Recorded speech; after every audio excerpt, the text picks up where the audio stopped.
बाबा तो होते ही इसलिए हैं कि वे अपने पोती पोतों को पालें। अपनी बहू से कह तू अपनी जिम्मेदारी निभा, बाकी ये बच्चे हम पालेंगे, तू ही ना हमें दे। अगर आप अपनी बहुओं से ये कहोगी तो फिर ये 2-2 बच्चों पर नहीं अटकेंगी, फिर घर में 4 या 5 बच्चे होंगे और आपका घर सुखी होगा।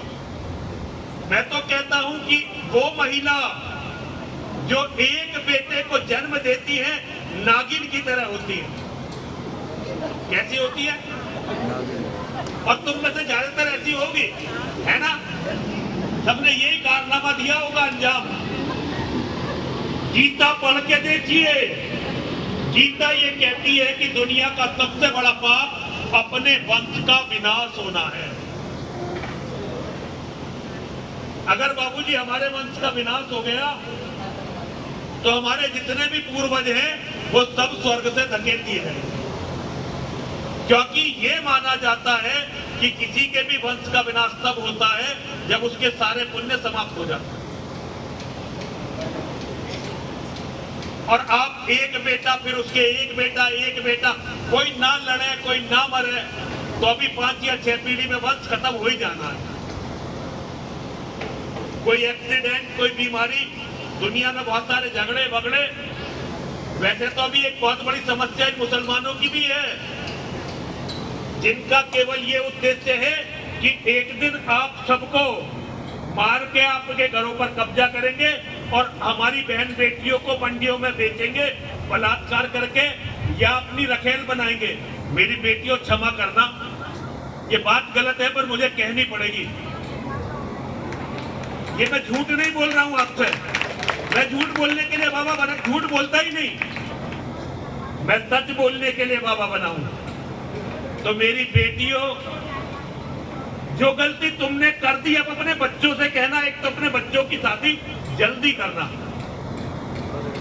अब आप कहोगे हम तो भगवान का नाम लेने के लिए बैठे थे, ये पता नहीं कौन पाखंडी बैठा दिया, कैसी कैसी बात कर रहा। राजनीति की नहीं, धर्म समझा रहा हूं। हम बाबाओं का काम यही है, हम आपके द्वारा दिए हुई रोटी को खाते हैं।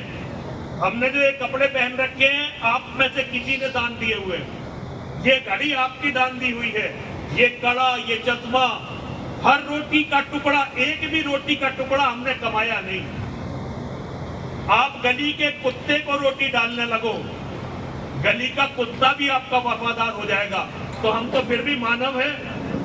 अब जब हमें आप रोटी दे रहे हो तो हमारा तो भगवान से केवल यही कहना है कि भगवान सदैव आपकी रक्षा करें, आपके परिवारों की रक्षा करें,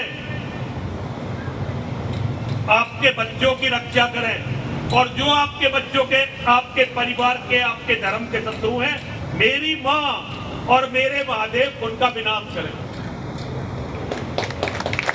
लेकिन केवल प्रार्थना से नहीं होता बेटा, कर्म भी करने पड़ते हैं।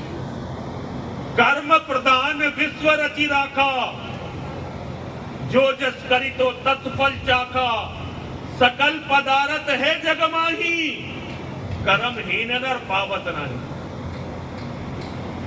भगवान ने ये जो जन्म हमें दिया है, ये जो दुनिया बनाई है, ये कर्म करने के लिए बनाई है। और दुनिया में हर चीज है, अपने कर्मों से हम हर चीज को प्राप्त कर लेते हैं। लेकिन अगर हम कर्महीन हो गए तो हमें फिर कुछ नहीं मिलता। कर्महीन नर पावत नहीं, कर्महीन नर को कुछ नहीं मिलता। तो मेरी बहनों, मेरी बेटियों, मेरे बच्चों, मैं आजकल अपनी बहनों से, बेटियों से ही कह रहा हूं। आदमियों से तो कहना मैंने छोड़ दिया, तो समझते ही नहीं। तो मैं अपनी बहनों से, बेटियों से, माताओं से यही बात कहते घूम रहा हूं, अपने घर, अपने परिवारों को बचा लो। एक तो अपनी जो जुबान है ना, थोड़ी इस पे काबू रखना सीखो, और जुबान का प्रयोग घर में प्यार बढ़ाने के लिए करो। अपने पति को उसके भाइयों से, भतीजों से जोड़ने के लिए करो। ऐसा धरती पर कोई बेटा नहीं होता, कितना ही लायक बेटा हो, 1-2 बार जीवन में जरूर कहता है कि तुमने हमारे लिए किया क्या। और यही बात अगर देवर के लड़के, जेठ के लड़के कोई कह दें तो उनसे लड़ाई।